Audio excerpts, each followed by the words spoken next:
Okay. So we're also going to discuss engagement and best practices and how to, it's interesting because this whole class has been about expanding your referral network, which is the main point of this class. However, we still want to grow and we still want to see that steady organic growth. All of these methods are very holistic, and this kind of stuff does take a little bit of time. But if you're consistent and you do everything that we talk about, you should see some steady growth. We're going to talk about engagement best practices. We're going to rehash target marketing that we kind of touched on briefly in our first course, engagement tips, and of course, how to read analytics. So let's talk current and past clients and using social media to engage with them. Make time to interact with your current sphere. A lot of the times when we hear the term engagement, people automatically, their brain just goes to how to bring new people onto their page and how to get more followers and more interaction from others outside of their current network. However, it's important to remember that you should be interacting heavily on your home feed. So yes, we want to grow, but we really want to make sure that we're nurturing our current and past clients through engagement as well. And I'm not sure if you've noticed this, but 9 times out of 10, your post is going to have more engagement from the people that are actually following you versus new people that are just beginning or that are seeing your content without following you. So it's really important to water that grass there and make sure that we're giving a lot of attention to our home feed to keep our engagement up and to make sure that our content is being funneled to the people that are following us. Engaging via comments. So all comments count towards your algorithm. Whoever said otherwise is wrong. There is a lot of myths and a lot of rumors out there when it comes to social media. One of them is your comment has to be 4 words or more to count towards your engagement. This is false. 4 words, the more engaging your comment is, or like the more words that you have in your comment, it's going to count towards more engagement. But if you want to put 1 emoji or thumbs up, although it may not be as impactful as a 4-worded comment, it's still going to count towards your algorithm. So just keep that in mind. The more thoughtful, the more effective. And that's really the truth. If you really just need to get through your interactions and you're just saying, hey, nice, thumbs up, cool, awesome, great, that's fine. You're still interacting and it's still counting towards your engagement. However, you're not really building relationships that way. So if somebody posts a photo of their dog, instead of saying cute dog, you could say, oh my gosh, your dog is adorable. What kind of dog do you have? If it's not obvious, this is just an example, of course. Ask questions, get a conversation going. That's really one of the best ways to stay remembered. Try to work in around 15 to 20 comments every active posting day. I know that seems like a lot, but if you think about it, how often you're casually on Instagram, at the end of your day or, on your lunch break, use that time to, instead of just aimlessly scroll, intentionally scroll and intentionally comment on things that, 1, you're interested in, and 2, that are going to help you build that relationship or further that relationship with the individual you're talking to. Try to respond to all comments within 24 hours. If someone comments on your photo and you just don't respond, and it's just somebody's opening the door and you have an opportunity to start a conversation with that person, don't miss that opportunity. Comment back, ask a question, see if you can get the conversation going for 2 to 3 more comments. Engaging via DM or direct message. A great way to interact with your home network is to send reactions via DM to your follower stories. This is a really great practice for if you're trying to engage, but you're doing it intentionally, so you don't want to spend too much time doing this. DM reactions, when you swipe up, you'll see like smiley face, laughing, crying emoji, the 100 fire, celebrate emoji. Use those reactions to react to DMs. They count towards engagement, and it's just a really good way to stay remembered. DM is a little bit more personal, so it opens the door to further conversation. And the fact that it's not a public conversation gives you a little bit more leeway to get a little bit more personal and really kind of nurture and build that relationship.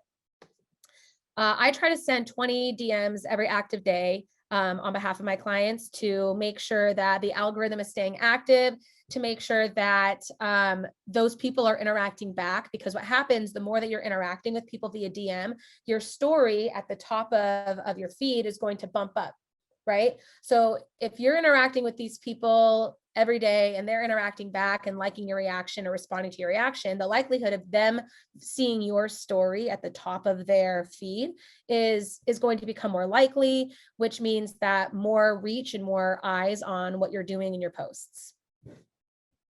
Again, same with comments, try to respond to all DMs within 24 hours. It's important that people know that when they reach out to you, you respond. It's just good business practice, even if it's not business related. We're going to touch again on targeting our audience. And we're going to use the same example that we used in the last class. And this avatar, again, is Millennial Mike. Avatars are a really great way to determine who your target market is. I highly recommend that you do this exercise if you're not really sure. And if you're not really sure who your target market is, let's say you don't have a niche, look up your last 10 to 15 transactions and see what commonalities that you can find within those transactions. And you may be surprised that there's one or two factors that are all kind of cohesive there with all your transactions. And then that can help you determine, again, if they're all first-time buyers and they're all in the same age range, maybe that's going to be your target market. If they're all from the same area, maybe that's the neighborhood you should focus in. Again, avatars, they're mock-ups of your ideal client. You want to make sure that you're considering some things when determining who you want to speak to and how you want your content to reach them. And that is their age range, where they live, what their hobbies are, where do they frequent, and any other behaviors you deem important. Again, we have that, sorry, my dogs. Again, we have Millennial Mike, who is 26 to 38. He lives in Tempe, Scottsdale, or Gilbert, or your niche area. Hobbies include things like hiking, dogs, traveling, social activities, dining out, and millennials love to frequent things like modern dining establishments, quirky dive bars, places with handcrafted cocktails, dog parks, outdoor rec areas, and local businesses.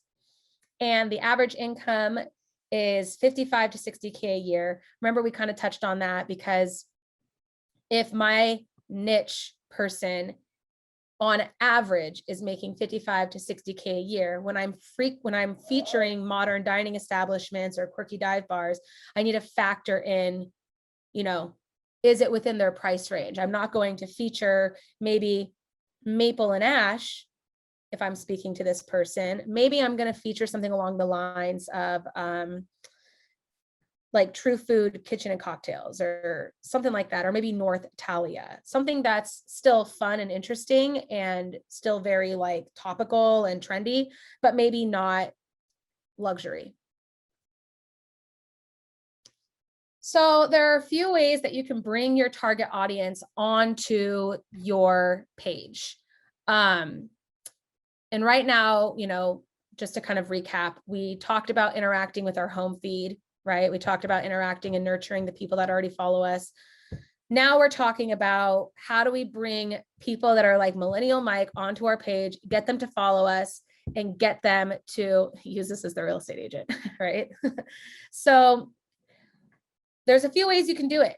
You can interact in places like via location tag. You can interact with establishments that, you know, maybe they would be following, hashtags, comment sections, but what you're thinking in terms of is, where does my ideal client live on Instagram? And this is where they live, okay? And I'm going to show you examples of what this would look like. So for instance, location tags.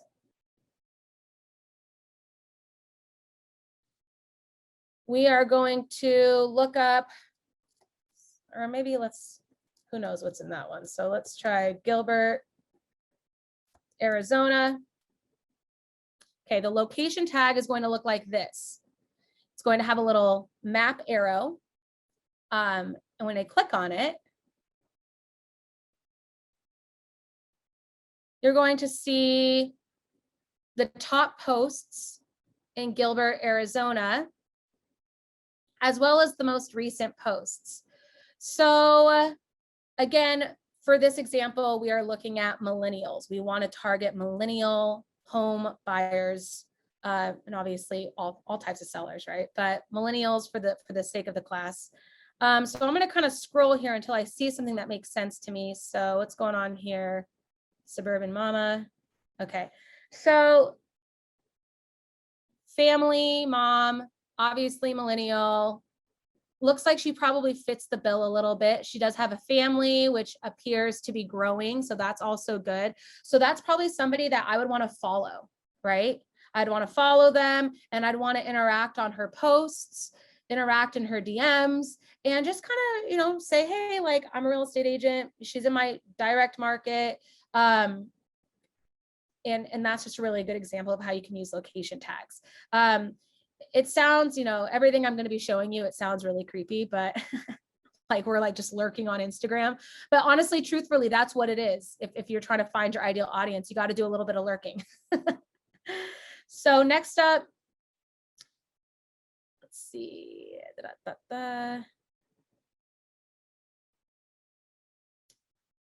All right. Next up, we're going to try something else via location tag. Okay. We're going to now look up an establishment. Okay. So let's think of an establishment that millennials might frequent. Okay. And again, think your niche, think your neighborhood as well. So maybe I'll type in Joyride Tacos. It's in Gilbert. Okay. I found it here. Let's see what's going on here. Okay. Top posts, recent posts.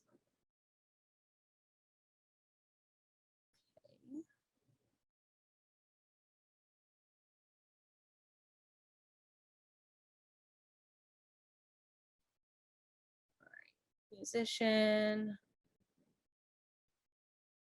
And there's a lot of this, you know, you're going to be doing a lot of clicking and finding out things and seeing, you know, and you also want to look at like amount too. Now, if they have something like this, they're probably like an influencer or a blogger, which that could very well fall into your niche, but we want something a little bit more attainable. So what's this here? Okay, so father, wedding officiant. Okay, this looks like somebody that would fall into our ideal category, somebody who appears to like and do the things that we kind of discussed. So again, I would follow them and start nurturing a relationship with him. So that is basically 2 ways to use location tags.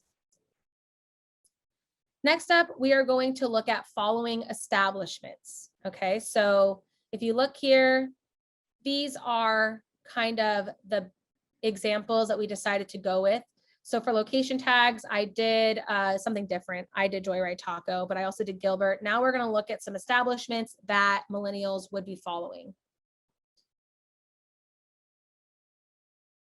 So let's go to Killer Whale Sex Club. I know that sounds interesting, but it's actually a really cool speakeasy style bar. If you have yet to go, I highly recommend checking it out. It's one of my favorite places right now.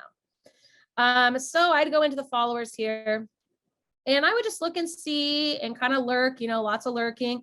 Anybody that has a ring around their photo means that they have an active story. So you could even go through here and you could just start interacting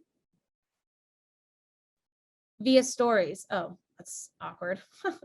But you can send reactions to stories. You can come in here and you can click on people and see if there's somebody that you would follow.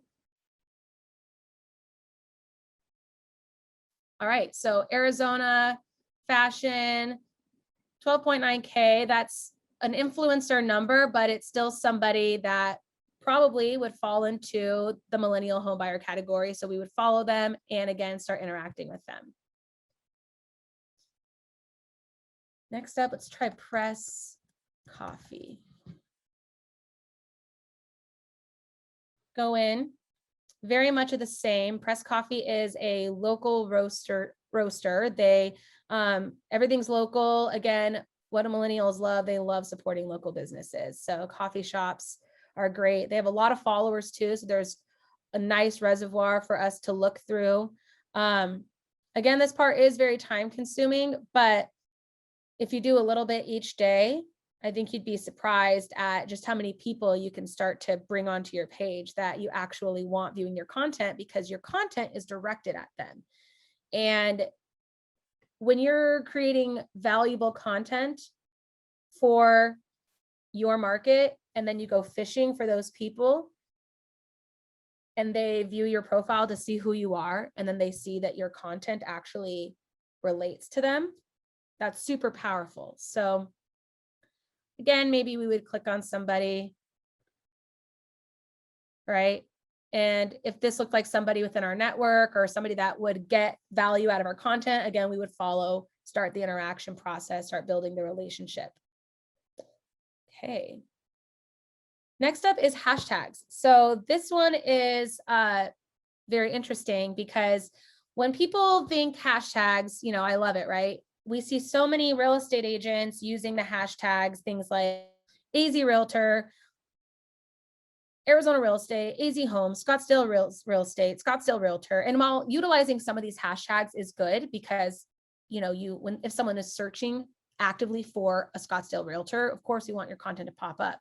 However, you want to think also about what hashtags is your ideal market using. So if your market is a millennial home buyer, what is something that millennials are doing right now? They are getting married, they are having babies, they are growing families, they are moving to new places to start new careers. You know, this is very much that transitional time in their lives. So how do we maximize on that using hashtags? So if you come in here and I were to type like AZ newlyweds, okay, so there's only 14 posts there. We'll click on it just to see, but all right, let's try AZ wedding venue.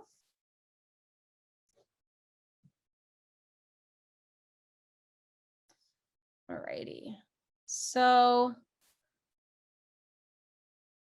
we could come here, we could go into their followers, right? And I guarantee some of their followers are probably going to be engaged millennials who are looking to upgrade their space, right? So that is how you want to think hashtags. You want to think like, what is something that my ideal target market would be looking at? So another one you could look at is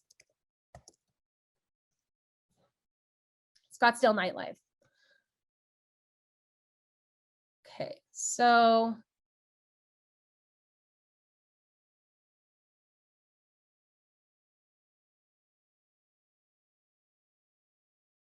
you can see there's quite a bit to choose from. A lot of it, you will find a lot of businesses, which is again why you have to fish a little bit.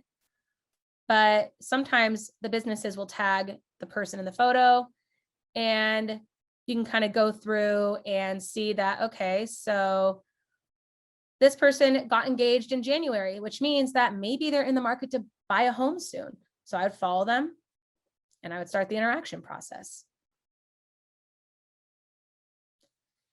And then of course, last but not least, in the comments of posts that relate to your target market. So we would look up maybe Scottsdale foodie hashtag. And okay, what's going on in the comments here? So maybe I would interact, I would comment on this post, and then maybe I would start liking and responding to some of these comments, because we're finding a common ground. We're both interested in this content. Maybe I would comment and I would like this and I would say, yes, I love this place too. It's so good. Like, what do you typically order? And maybe after we had a nice little exchange, we'd follow one another and start the interaction process and start bringing them onto your page. And that is really how you would use those channels to mine for new followers, mine for leads, mine for people that you want to bring onto your page. Next up, we are going to talk about tips and tricks. So for engaging, these are some of my best tips right here. Respond to comments on your prior post before posting your next post. So let's say I post something yesterday at like around 10 a.m. and it's getting a lot of engagement, a lot of comments. Today, I want to post again. I'm going to wait. I'm not really going to respond to any comments until it's starting to creep up to that 24-hour mark, right? We always want to respond within 24 hours. But if we wait a little while and respond to all the comments on our last post before we post our new post, the algorithm wakes up a little bit, right? And it's also notifying the people that already interacted on your post once before. It's notifying them that you're online again, right? And if they're going to like one of your comments that you respond back with or respond back, the likelihood of your post being pushed to the front of their feed increases. So you want to think in terms of like strategy. How do I get the algorithm to do what I want it to do? And this is one of those things. Utilizing alt text. So alt text is going to be this feature Instagram offers for visually impaired. It's where you would describe the image. So if I had a photo of me in front of a for sale sign, it would say, woman standing in front of for sale sign, home just closed, Phoenix, Arizona. You're describing the image that way a person who's visually impaired can understand what they're scrolling and what type of content they're consuming. Excuse me. It's extremely inclusive. So the more inclusive your content is, the better. But what's also great is now that Instagram has allowed us to incorporate keyword searches, alt text is a great way to like use it as SEO. So if you don't know what SEO is, it is search engine optimization. It's basically where if you're using the correct keywords and utilizing the correct platforms, when somebody searches your name, your name is going to be one of the first things that pop up, or your website will be one of the first things that pop up on the Google search. But what makes alt text so powerful with SEO is that if I were to put I would describe the photo, right? We want to use it for what it's intended to be used for, but we also want to then maybe add some keywords. And I would say Scottsdale real estate agent, top producing real estate agent, Arizona homes. I would just add a bunch. I would kind of fluff it up with a bunch of keywords. And then if somebody is searching those keywords, my Instagram page, that post will be on Google. So it is a great way to increase your searchability. And it's a great way to make sure that your content is valuable to everyone, right?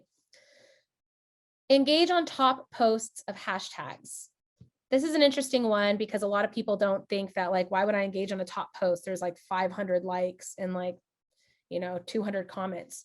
Well, that's exactly why you should do that. There's a lot of people, there's a big audience. And if you interact on the top posts of the hashtags you're using, your post will slowly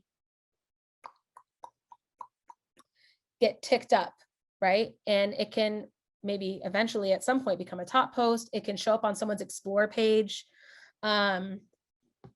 It gets you in front of a lot of people that are interested in the same things that you are, or in front of the people that you are actively marketing to. You don't have to do a lot of it, but I would say 4 posts, make sure you're liking and maybe commenting, responding to some comments on the top posts of those hashtags. Use hashtags in stories. Only use 7 to 10 hashtags in stories though, because for some reason if you use all 30 in your stories, they don't really register. But if you use 7 to 10, it's kind of the magic number. And you can either hide them behind your post. You can like change the color of the hashtags to like match the background. That way they're not clogging up your post or anything or taking up too much room. But there's all sorts of tricks that you can do with hiding the hashtags, but using them, it can help push your story to the top of whatever location that you've tagged. Also use location tags in stories. A really good trick for using location tags is if you're in Scottsdale, instead of tagging yourself in Scottsdale, tag yourself at a very popular restaurant or coffee spot or establishment in Scottsdale. Because what happens is now your story post is on the establishment's story, in Scottsdale's story, and let's say you're at Kierland and you tag yourself at North Italia, you're going to be on North story, Kierland story, and Scottsdale story. So when you niche down your location, you're actually creating more opportunity to be seen. Engage 15 to 20 minutes on home network before posting. So it kind of goes back to responding to all the comments prior to posting. Engage with your home network, make sure that your followers are actively seeing that you're online. And when you're engaging with people 15 to 20 minutes before you post, they're probably going to engage back, especially if they know you, which means that your post is going to have a better shot at hitting the top of their feed. Instagram does not show your posts. We talked kind of about it in the first class. Instagram does not show your post to all your followers. They show your post to who they believe finds your content interesting, and how they measure that is if they're interacting with your content or not. So the more interaction that you're putting out there to kind of open that door to receive that interaction, the more likely your content is going to get pushed out to more followers. Engage 15 to 20 minutes on hashtags and location tags after you post. So we focus on our home feed before we post. And then after we post, we want to bring people onto our page to hopefully view our content. So that's where we're going to do everything that we just talked about with the lurking and the hashtags and the, mining for leads. So I know that 30 minutes to 40 minutes of engagement every posting day is probably a lot for a busy real estate agent, but this is the reality of the situation, I guess. It's why a lot of people outsource for this sort of thing, because it is time consuming. Excuse me, but it is really valuable if it's done consistently. Next up, we are going to discuss analytics. So we briefly talked about analytics in our first class. Remember, I said that in order to have access to this information, you have to have a business profile. That is why you want to have a business profile. You want to have access to this information because this is the information that allows us to move forward, right? Keep the dial going up. So insights are native analytics, that provide data on follower demographics and actions, as well as your content. This information makes it easy to compare content, measure campaigns, and see how individual posts are performing. When you head on to your analytics, your homepage is going to look something like this. You're going to be given the option to view an overview of basically your content and your audience, your reach, all of your interactions, your audience, and the content that you've produced. You're going to be able to measure all of this stuff. So you also have the option to measure your content on a weekly or monthly basis. I personally do it on a monthly basis because it gives me a wider idea of what's really performing well. I mean, because to be honest, if you do it for like a week, you may not get like you could share a meme that just like is fire and it gets like 600 likes randomly because the hashtags just did their job and people shared it. Your analytics are going to be skewed because of that. But if you do it monthly, you're going to have a more accurate representation of what's doing well and what's not doing well. And when you click on your insights, that little toggle's right there.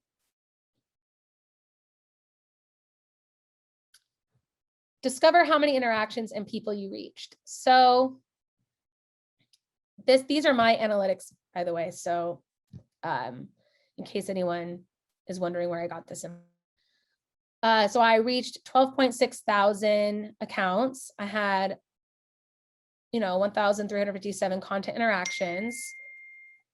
And I lost some followers, which, to be honest, I get this question a lot. People are always asking about losing followers and getting followers. And I'm going to tell you, like, losing followers is a good thing.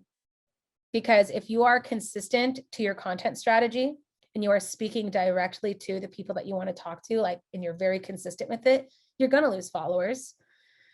But that's good because those people aren't interested in your content, which means they're probably never going to want to buy or sell from you. So bye, makes room for the people that are interested in your content. And you'll see too, once you start really getting your content strategy going, you'll notice that you'll gain 5 followers and then you'll lose 5 followers. That is in with the new, out with the old. So take that for what it is. Don't feel bad about losing followers. It's okay. Followers aren't everything. Let me tell you, I know businesses that have 25 to 30,000 followers. And I know businesses that have 1,000 followers, and the business with 1,000 followers is making 6 figures. The other business is not. So followers doesn't equate to success. Just keep that in mind. It's a vanity metric. That's what we call it. Hone in on the content that you've shared. So when you want to measure your content, you are going to be shown all the content that you've shared for the amount of time that you chose, whether it was a week or a month. And what's great is you can click on these pieces of content and you can see how they performed. It'll tell you how many accounts you reached and how many interactions you had. Now, for instance, like this piece of content right here, like performed very poorly. I was actually really bummed about it because I thought it was a really good piece of content, but I realized that maybe it was a little too advanced for my typical client, right? A lot of my clients are new to social media, and they want to learn things that are more relevant to just getting started. So I realized that I need to maybe make my content a little bit more consumable. So I ended up switching up my strategy a little bit, and I've been seeing some pretty good results. And that's a great example of how analytics can be super powerful to keeping your content right on track and performing well.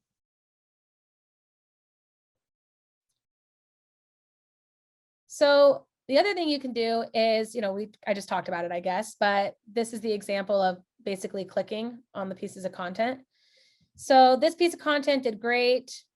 The other piece I showed you didn't even make it on the board, but I realized here that, if you guys can see this pattern with me, if you notice, these 2 pieces of content have something very much in common, and that is that they are interior posts.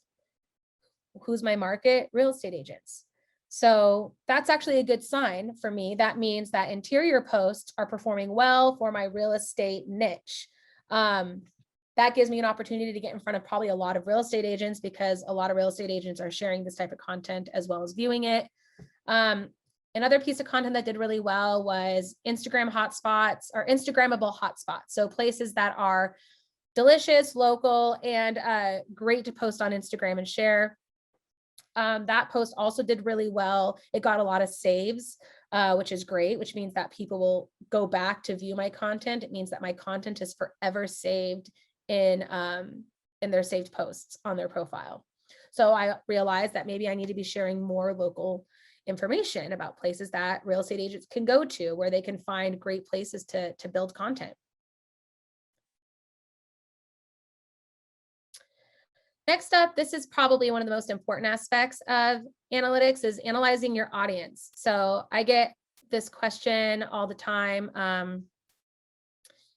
do I know when a good time to post is? And we're going to kind of get to that, but basically you're going to find that out in here.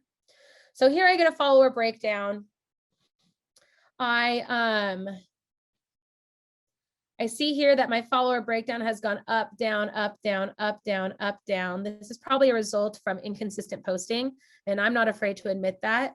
Whenever I've been kind of reworking my strategy, and I'm just like any other person with a business online. Lots of trial and error and things that we need to figure out in order to move forward. So I used this information to make sure that I was able to allocate that to what I wanted to do next. And if you go onto my profile, you'll actually see quite a shift in aesthetic and content. Using analytics is also great for audience because you can see the breakdown of where your audience is from. So if you notice that, most of my people are living in Phoenix, so maybe I should be posting more content related to Valley-wide information, stuff that is just as valuable to East Valley as it would be to West Valley. Meet in the middle, share local downtown information, things of that nature. Age range. This is a really important one, you guys. This one is like probably one of the most important. Most of my clients are 25 to 34, which means that most of my clients are within the millennial age group, which means that my content, I should be marketing to this age group, which I do. It really helps me understand what type of content and what type of aesthetics that I need to be using in order to hold their attention. Millennials, we were part of the big tech boom. Our attention span is not very long lasting, which means that I need to be producing scroll stopping content that provides value and that looks nice. And then down here, you can't really see, but this is my gender split. This dark blue pie is female and this small little pie is going to be male. That's not to say that my content is directed at females. My content is directed at, all genders, but I feel like knowing this, I'm more confident making my content a little bit more feminine. I'm a woman, so my content should be feminine, right? Like, at least for me, like I want to do those things. So I'm going to do those things and I'm not going to feel bad about it because it lines up with my audience. Again, as you can see, analytics provide a lot of information. Okay, next up, we are going to talk about posting times. This is the question I get asked the most. When is the best time to post? Some people say 5 a.m. The longer your post is up, the more opportunity it has to gain traction. That's a myth. A lot of people say that Thursdays are the best time to, or the Thursdays are the best day to post. That's a myth. The truth is everybody's posting days, everybody's posting times are totally different. It just depends on your audience. It depends on the industry you're in. It depends on the type of content you're posting and what's doing well, what's not doing well. It depends on so many different factors. And what's beautiful is that you don't have to really measure them that much because Instagram does it for you right here. So for instance, on Monday, my best time to post would be at 6 p.m. on a Monday. Now, here is something that you should keep in mind. What it's telling me is that 6 p.m. is when most of my following is online. Therefore, I want to post and I want the post to gain a slight little bit of traction once before everybody gets online. So if my best posting time is 6 p.m., I'm actually going to post around 5:30. That gives my post 30 minutes to drum up a little bit of traction, a little bit of interaction, lets the algorithm do its thing. By 6 p.m., when everybody's online, that post hopefully is going to be top of the feed or at least only a few scrolls down. Either way, that it's being shown to at least hopefully, a good chunk of everybody that's online at this time. I left quite a bit of room for questions today just because this class usually prompts the most conversation and I always run out of time answering questions. So I wanted to, since we have a large class today, I wanted to make sure that I left time for that.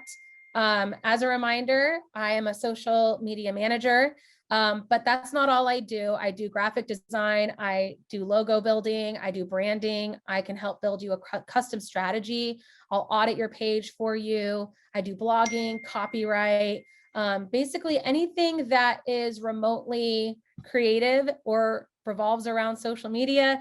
I'm your girl. This is my contact info. Feel free to follow me on Instagram. I share a lot of really valuable information. I also started a new segment called Take This Reel. Basically, I'm going to be posting lots of really good reel ideas for you that you can steal and use on your own page.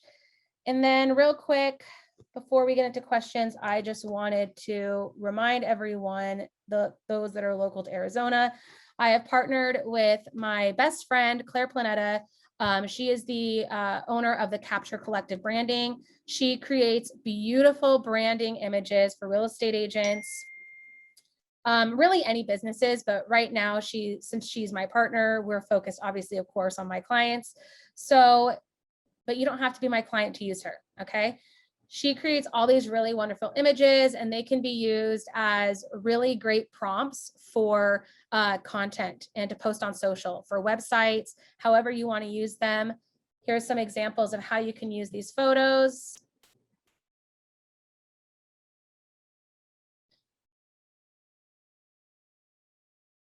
These are just some examples. Claire is super talented. She's a fantastic photographer. She is always making photos and people look their best. She's truly awesome. We are going to be renting out an Airbnb monthly and hosting time slots. As soon as I get the info for when and where we'll be doing it in June, I'll send the link over to Justin. So if anyone's interested, feel free to reach out. I'll make sure he blasts, or Justin, you'll know who to send it to and whatnot. Yeah, I'll send it out. Or you can follow her on Instagram and book with her directly via her website. All righty. That's awesome. What a cool idea for the Airbnb. Yeah, it's great. We did one recently. We partnered with another title agent, and she just sent it out only to her clients, and they all came, got their photos, 20-minute sessions, 15 photos for $150, quick, easy, painless. We would love to partner with you on that. Yeah, great. absolutely. We would be more than happy to do that for sure. And it was actually our first one, and it was so successful, and we had so many great ideas for the next one that it's only just going to get better. So We all need new photos, you know that, right? Yes, I know that. But this is actually something that we can sponsor it, but the agents would actually have to pay for the session because of RESPA. So yeah, absolutely. Just so that agents understand that, like, we would be happy to coordinate and sponsor it with location and food and beverage and all of that sort of fun stuff. Really, that would be fantastic. I'll shoot Justin an email, maybe I'll CC Claire on it, and we could figure something out, because that would be amazing. Yeah, I'd love to do that, but agents would be responsible for paying their own photography fee in for the session. Yeah, absolutely. That's how we handled it before. But we didn't get sponsored. We paid for it out of pocket. So no, we could certainly sponsor that and help promote it. Yeah. Awesome. That would be fantastic. Yeah. Does anyone have questions? Let's see. I recently heard from another IG expert that hashtags don't work in stories. I know you said that they do. Thanks. They do. However, let me be very clear here. I get my information from, like, my most trusted source for social media information is Brock Johnson. He is a social media wizard, and he's always busting myths, and he has grown his account so much over the last year that I really trust him. And he does a segment where he busts myths. And one of the myths he did bust was that hashtags do work in stories.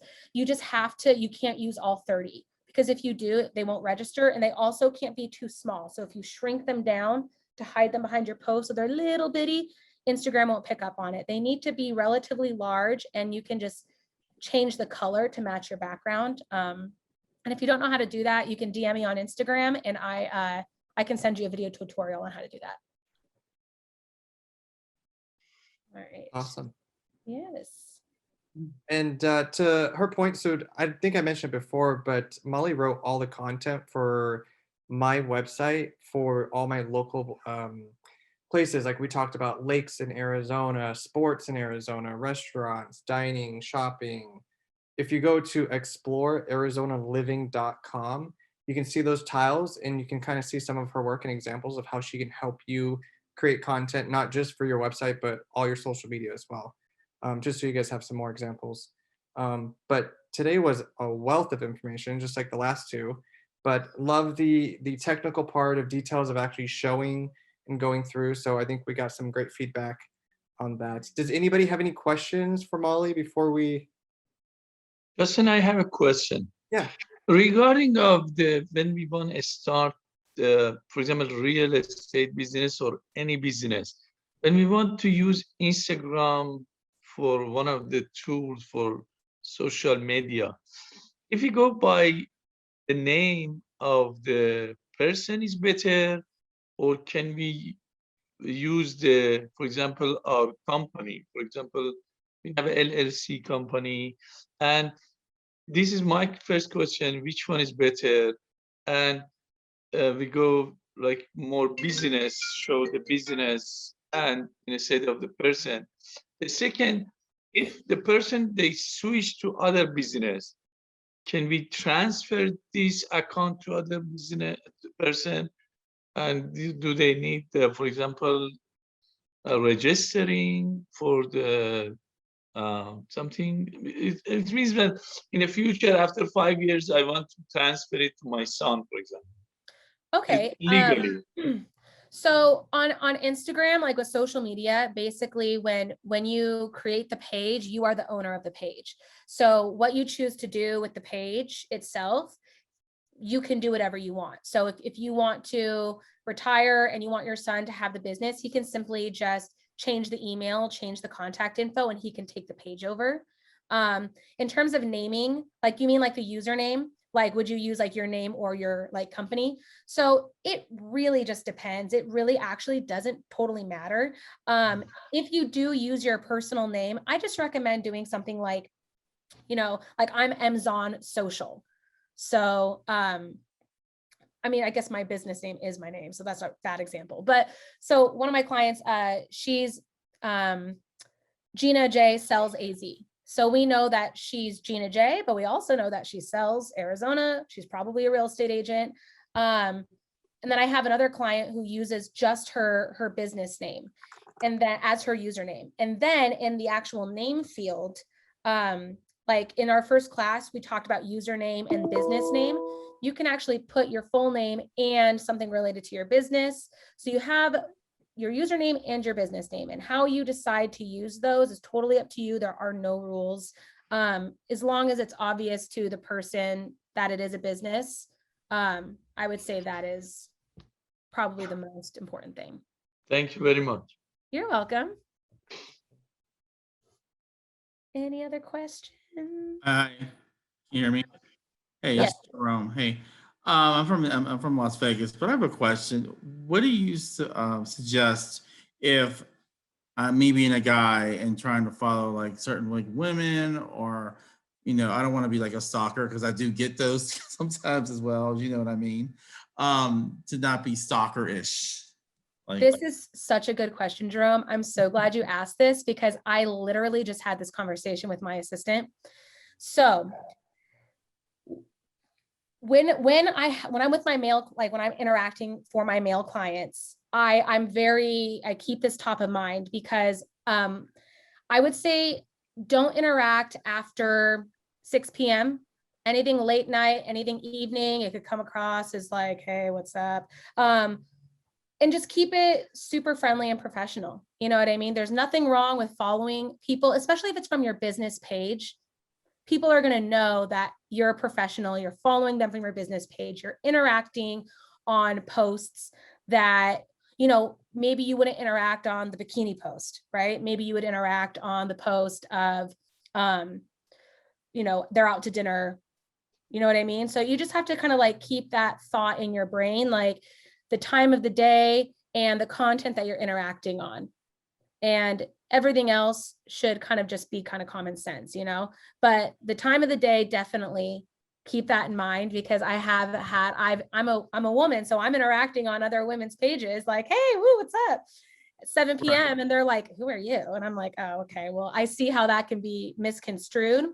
So the time of day and making sure that you're conscious of the piece of content and what it all entails and what it's about. okay, thank you. You're welcome. All right. Awesome. That's a really good question. I actually had to have that It's such a good conversation. question. Yeah, I had to have that conversation with my husband. I'm like, hey. That's kind of stalkerish. He's like, what? I'm like, no, not after a certain time. No, it's actually true. So, because as a woman, you receive that interaction, you're like, what's up? You know, 8 like, o'clock at night. What do you want? yeah, we don't have anybody in common. All of a sudden you're asking me to be your friend, or you're following my stuff, or you look through all of my stuff on Instagram. Like, what's up with that? So yeah, so Totally. watch your timing on it because we can see it. Yeah. Well, thank you. Yeah, of course. Thank And you if you have guys. anybody in Las Vegas, it'd be great.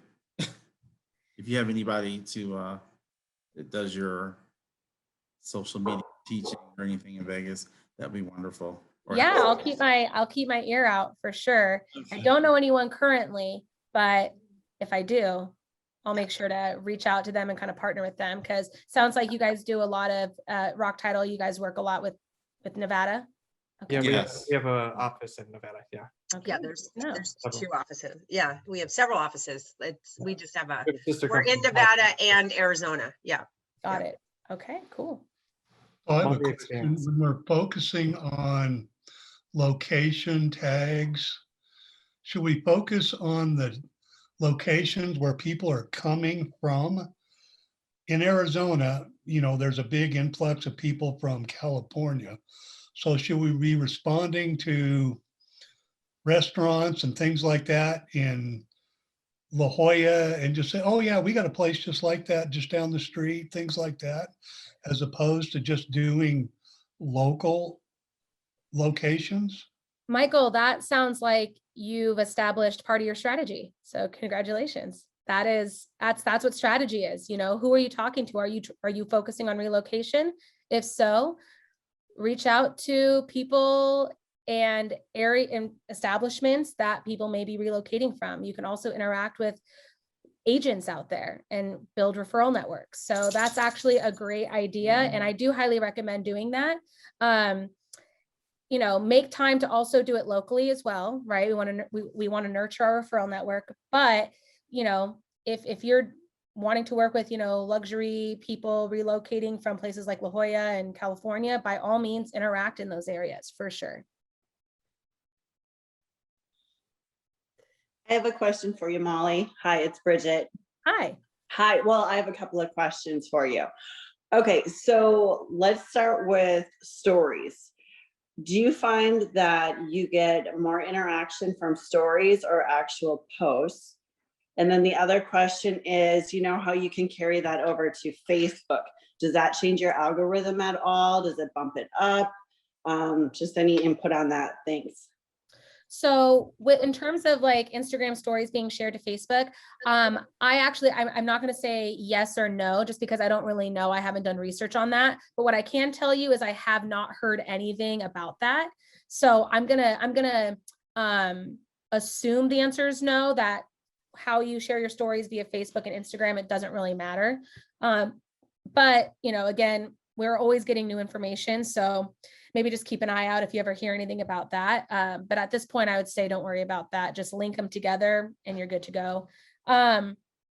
Stories, I get more interaction from my reels of anything. So stories, Instagram posts, reels. I get the most interaction from my reels because Instagram is really pushing them out to the masses right now to entice creators and business owners to use them. However, stories, when I do get interactions, it's usually from my personal friends and family. Unless it's social media related, then I might get like a DM or 2 or 3 people asking questions or wanting me to elaborate on things. If you want more interaction on your stories, use things like polls, question stickers, quizzes, anything that causes the person to stop and need to interact on it. That's going to drum up your story engagement, and it's also going to drum up your engagement from non-friends and family, because a lot of the time when people don't really know you that well, they're kind of more shy to respond to something personal in your stories.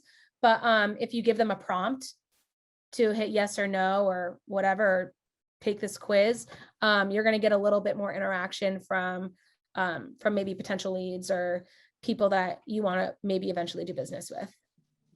Great, thank you. I actually have heard that before about the polls, so I appreciate it. Thank you. Of course. Good question.